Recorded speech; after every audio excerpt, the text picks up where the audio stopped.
I want you to, for a moment, think about playing a game of Monopoly. Except in this game, that combination of skill, talent, and luck that help earn you success in games as in life has been rendered irrelevant because this game's been rigged, and you've got the upper hand. You've got more money, more opportunities to move around the board, and more access to resources. And as you think about that experience, I want you to ask yourself, how might that experience of being a privileged player in a rigged game change the way that you think about yourself and regard that other player? So we ran a study on the UC Berkeley campus to look at exactly that question. We brought in more than 100 pairs of strangers into the lab, and with the flip of a coin, randomly assigned one of the two to be a rich player in a rigged game. They got 2 times as much money.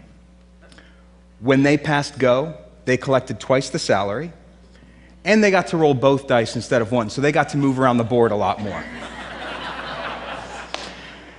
And over the course of 15 minutes, we watched through hidden cameras what happened. And what I want to do today for the first time is show you a little bit of what we saw. You're going to have to pardon the sound quality in some cases because, again, these were hidden cameras. So we've provided subtitles. How many 500s did you have? Just one. Are you serious? Yeah. I have 3. I don't know why they gave me so much. Okay, so it was quickly apparent to players that something was up. One person clearly has a lot more money than the other person, and yet, as the game unfolded, we saw very notable differences and dramatic differences begin to emerge between the two players. The rich player started to move around the board louder, literally smacking the board with their piece as he went around. We were more likely to see signs of dominance and nonverbal signs of displays of power and celebration among the rich players. All right, we had a bowl of pretzels positioned off to the side. It's on the bottom right corner there. That allowed us to watch participants' consumatory behavior. So we're just tracking how many pretzels participants eat. Are those pretzels a trick? I don't know. Okay, so no surprises. People are on to us. They wonder what that bowl of pretzels is doing there in the first place. One even asks, like you just saw, is that bowl of pretzels there as a trick?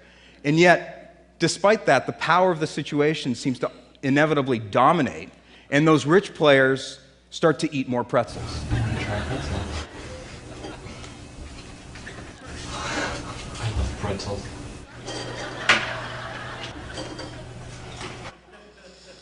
And as the game went on, one of the really interesting and dramatic patterns that we observed begin to emerge was that the rich players actually started to become ruder toward the other person. Less and less sensitive to the plight of those poor players, and more demonstrative of their material success. More likely to showcase how well they're doing. I have some money. I have money for everything. You owe me $24 before. Lose all your money soon. I'll buy it. I mean, I have so much money. I have so much money, it takes me forever. I'm gonna buy out this whole board. You're gonna run out of money soon. I'm pretty much untouchable at this point. Okay, and here's what I think was really interesting, is that at the end of the 15 minutes, we asked the players to talk about their experience during the game. And when the rich players talked about why they'd inevitably won in this rigged game of Monopoly,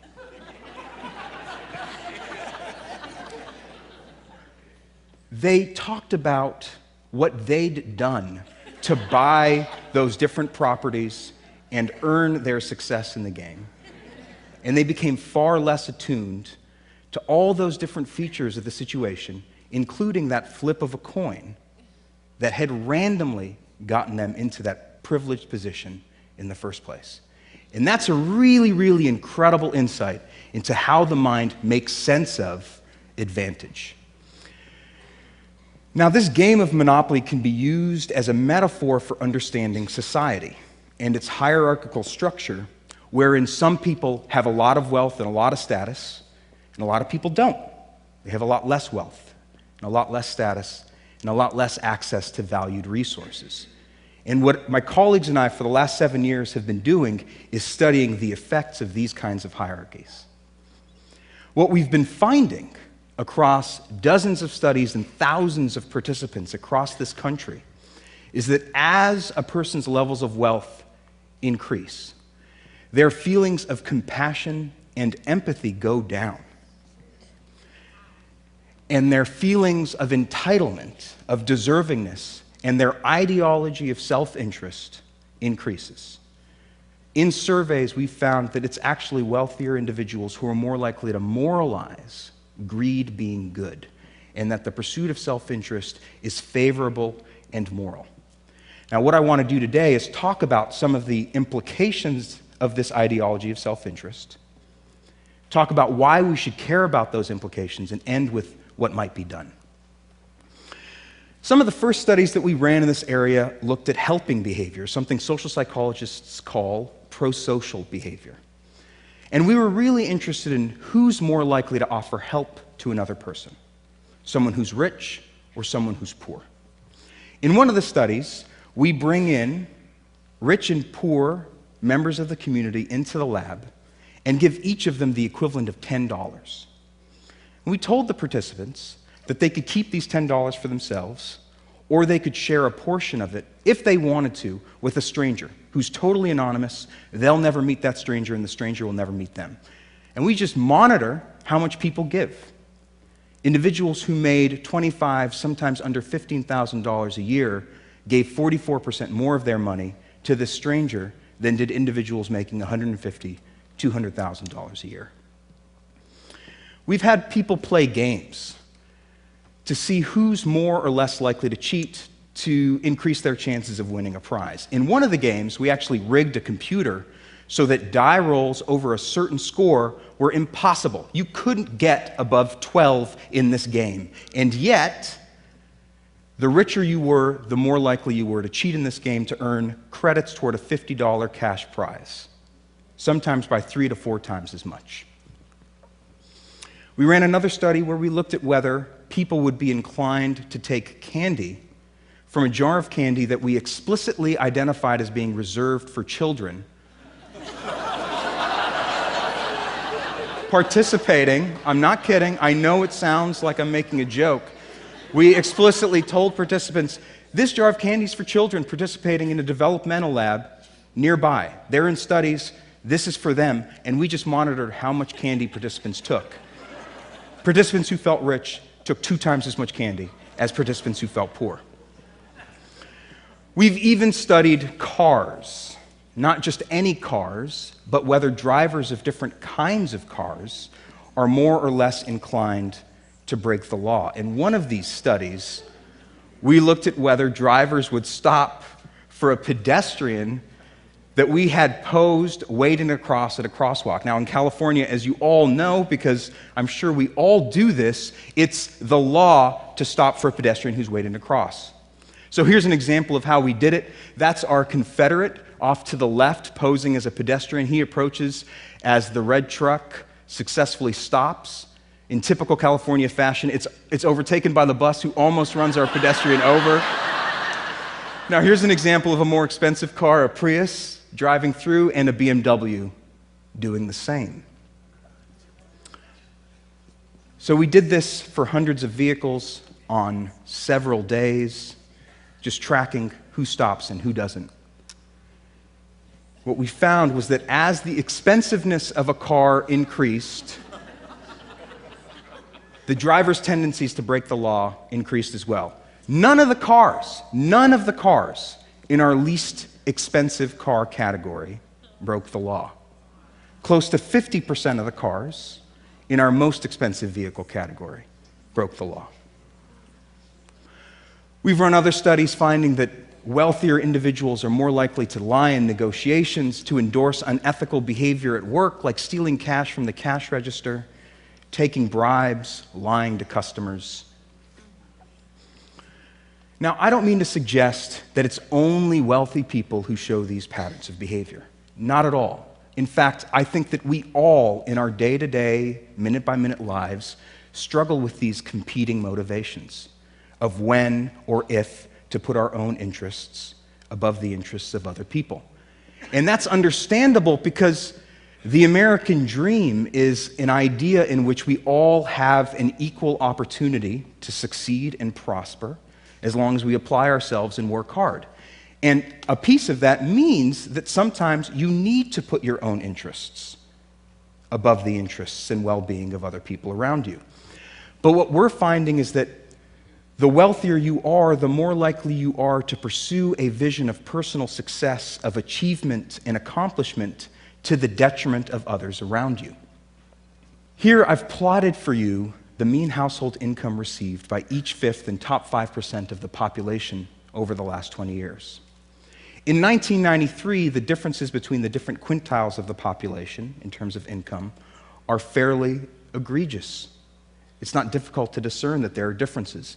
But over the last 20 years, that significant difference has become a Grand Canyon of sorts between those at the top and everyone else. In fact, the top 20% of our population own close to 90% of the total wealth in this country. We're at unprecedented levels of economic inequality. What that means is that wealth is not only becoming increasingly concentrated in the hands of a select group of individuals, but the American dream is becoming increasingly unattainable for an increasing majority of us. And if it's the case, as we've been finding, that the wealthier you are, the more entitled you feel to that wealth, and the more likely you are to prioritize your own interests above the interests of other people and be willing to do things to serve that self-interest, well, then there's no reason to think that those patterns will change. In fact, there's every reason to think that they'll only get worse. And that's what it would look like if things just stayed the same at the same linear rate over the next 20 years. Now, inequality, economic inequality, is something we should all be concerned about, not just because of those at the bottom of the social hierarchy, but because individuals in groups with lots of economic inequality do worse. Not just the people at the bottom, everyone. There's a lot of really compelling research coming out from top labs all over the world showcasing the range of things that are undermined as economic inequality gets worse. Social mobility, things we really care about, physical health, social trust, all go down as inequality goes up. Similarly, negative things in social collectives and societies. Things like obesity and violence, imprisonment and punishment are exacerbated as economic inequality increases. Again, these are outcomes not just experienced by a few, but that resound across all strata of society. Even people at the top experience these outcomes. So, what do we do?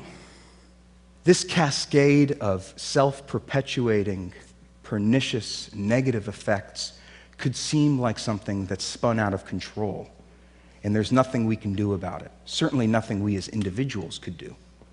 But in fact, we've been finding in our own laboratory research that small psychological interventions, small changes to people's values, small nudges in certain directions can restore levels of egalitarianism and empathy. For instance, reminding people of the benefits of cooperation or the advantages of community cause wealthier individuals to be just as egalitarian as poor people. In one study, we had people watch a brief video, just 46 seconds long, about childhood poverty that served as a reminder of the needs of others in the world around them. And after watching that, we looked at how willing people were to offer up their own time to a stranger presented to them in the lab who was in distress. After watching this video, an hour later, rich people became just as generous of their own time to help out this other person, a stranger, as someone who's poor, suggesting that these differences are not innate or categorical, but are so malleable to slight changes in people's values and little nudges of compassion and bumps of empathy. And beyond the walls of our lab, we're even beginning to see signs of change in society. Bill Gates, one of our nation's wealthiest individuals, in his Harvard commencement speech, talked about the problem facing society of inequality as being the most daunting challenge. and talked about what must be done to combat it, saying, humanity's greatest advances are not in its discoveries, but in how those discoveries are applied to reduce inequity. And there's the Giving Pledge, in which more than 100 of our nation's wealthiest individuals are pledging half of their fortunes to charity. And there's the emergence of dozens of grassroots movements, like We Are the 1%, the Resource Generation, or Wealth for Common Good, in which the most privileged members of the population, members of the 1% and elsewhere, people who are wealthy, are using their own economic resources, adults and youth alike. That's what's most striking to me. Leveraging their own privilege, their own economic resources to combat inequality by advocating for social policies, changes in social values, and changes in people's behavior that work against their own economic interests, but that may ultimately restore the American dream. Thank you.